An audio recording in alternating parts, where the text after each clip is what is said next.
اعوذ باللہ من الشیطان الرجیم بسم اللہ الرحمن الرحیم الحمدللہ رب العالمین والعاقبۃ للمتقین الصلاۃ والسلام علی سید المرسلین اما بعد فاعوذ باللہ من الشیطان الرجیم بسم اللہ الرحمن الرحیم۔ سب کو میری طرف سے السلام علیکم ورحمۃ اللہ وبرکاتہ۔ اللہ تعالیٰ ہمیں حق اور سچ کی بات کرنے کی توفیق عطا فرمائے۔ ہماری ویڈیو کو پورا دیکھا کریں، اینڈ تک دیکھا کریں تاکہ آپ لوگوں کو پتہ چلے کہ ویڈیو کے اندر کیا پیش کیا گیا ہے۔ آج ہم جو ہے وہ پیش کریں گے آندھی کے وقت حضور صلی اللہ علیہ وسلم کا طریقہ۔ تو ویڈیو کو لائک کیجئے، شیئر کیجئے، کمنٹ کیجئے، سبسکرائب کیجئے اور بیل آئیکن کو بھی دبا لیجئے تاکہ آنے والی ہر ویڈیو آپ تک پہنچتی رہے۔ تو آئیں ہم پیش کرتے ہیں بسم اللہ الرحمن الرحیم۔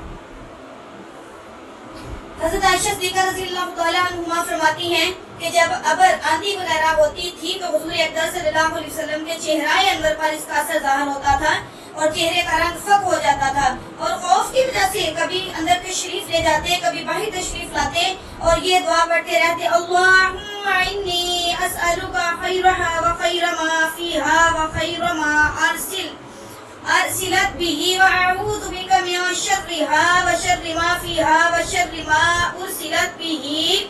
ترجمہ، یا اللہ اس ہوا کی بلائی چاہتا ہوں اور جو اس ہوا میں ہو بارش وغیرہ اس کی بلائی چاہتا ہوں، اور جس غرض سے یہ بھیجی گئی اس کی بلائی چاہتا ہوں۔ یا اللہ میں اس ہوا کی برائی سے پناہ مانگتا ہوں اور جو چیز اس میں ہے اور یہ غرض سے بھیجی گئی ہے، جس غرض سے بھیجی گئی ہے اس کی برائی سے میں پناہ مانگتا ہوں۔ اور جب بارش شروع ہو جاتی تو چہرہ انور پر انبساط شروع ہوتا۔ میں نے عرض کیا کہ یا رسول اللہ صلی اللہ علیہ وسلم، سب لوگ جب ابر دیکھتے ہیں تو خوش ہوتے ہیں کہ بارش کے اثار معلوم ہوئے، مگر آپ صلی اللہ علیہ وسلم پر اگر ایک گرانی محسوس ہوتی ہے۔ حضور صلی اللہ علیہ وسلم نے ارشاد فرمایا، اے عائشہ صدیقہ رضی اللہ تعالی عنہا، مجھے اس کا کیا اطمینان ہے کہ اس میں عذاب نہ ہو۔ قوم عاد کو ہوا کے ساتھ ہی عذاب دیا گیا اور وہ ابر کو دیکھ کر خوش ہوئے تھے کہ اس ابر میں ہمارے لیے پانی برسایا جائے گا، حالانکہ اس میں عذاب تھا۔ اللہ عز و جل کا ارشاد ہے، فَلَمَّا رَأَوْهُ عَارِضًا مُسْتَقْبِلَ أَوْدِيَتِهِمْ عَلَىٰ۔ ترجمہ، ان لوگوں نے یعنی قوم عاد نے جب اس بادل کو اپنی وادیوں کے مقابل آتے دیکھا تو کہنے لگے کہ یہ بادل تو ہم پر بارش برسانے والا ہے۔ ارشاد خداوندی ہوا کہ نہیں، برسانے والا نہیں، بلکہ یہ وہی عذاب ہے جس کی تم جلدی مچاتے تھے، اور نبی صلی اللہ علیہ وسلم سے کہتے تھے کہ اگر تو سچا ہے تو ہم پر عذاب لا۔ ایک آندھی ہے جس میں دردناک عذاب ہے جو ہر چیز کو اپنے رب کے حکم سے ہلاک کر دے گی۔ چنانچہ وہ لوگ اس آندھی کی وجہ سے ایسے تباہ ہو گئے کہ ان کے مکانات کے کچھ نہ دکھائی دیتا تھا، اور ہم مجرموں کو اس طرح سزا دیا کرتے تھے۔ یہ اللہ کے خوف کا حال اسی پاک ذات کا ہے جس کا سید الاولین والآخرین ہونا خود اس کے ارشاد سے سب کو معلوم ہے۔ خود کلام پاک میں یہ ارشاد فرماتے ہیں، خدا خود کلام پاک میں ارشاد فرماتے ہیں کہ اللہ ایسا نہ کریں گے جو ان میں آپ کے ہوتے ہوئے ان کو عذاب دے۔ اس وعدہ خداوندی کے باوجود پھر حضور اکرم صلی اللہ علیہ وسلم کے خوف الہی کا یہ حال تھا کہ ابر اور آندھی کو دیکھ کر پہلی قوموں کے عذاب یاد آ جاتے تھے۔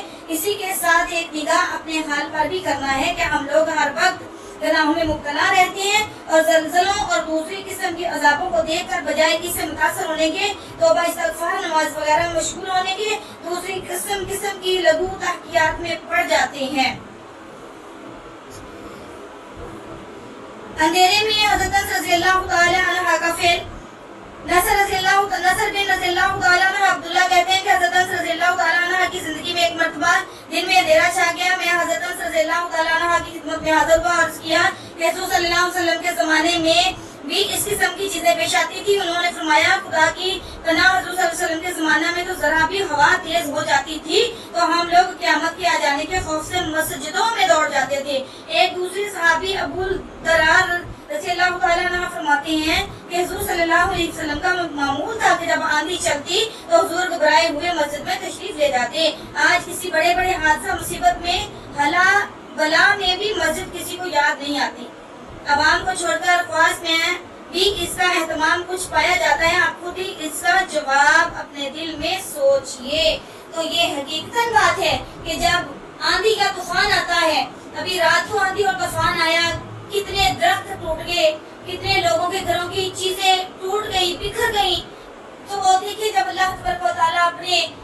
جلال میں آتے ہیں تو ہوا کو بھیجتے ہیں، ہوا کے ساتھ ہزاروں لوگوں کے گھر بھی گھروں کے نقصان ہوتے ہیں، چیزوں کے نقصان ہوتے ہیں، تو کتنا نقصان ہوتا ہے۔ طوفان اور آندھی کو دیکھ کر ہمیں خوش نہیں ہونا چاہیے، بلکہ اللہ تبارک و تعالیٰ سے دعا کرنی چاہیے، اے خالق کائنات، اے رب کریم، تو رحمت والی ہوا بھیج اور رحمت والی بارش بھیج تاکہ ہمارے لیے آسانیاں پیدا ہو جائیں۔ تو ہماری جو آج کا مسئلہ تھا آقا علیہ السلام کے اوپر تھا، آقا علیہ السلام کی ہوا کے متعلق تھا کہ جب ہوا آتی، طوفان آتا، آندھی آتی تو آقا علیہ السلام پریشان ہو جاتے۔ تو اللہ تبارک و تعالیٰ ہمیں سن کر عمل کرنے کی توفیق عطا فرمائے۔ سب کو میری طرف سے السلام علیکم ورحمۃ اللہ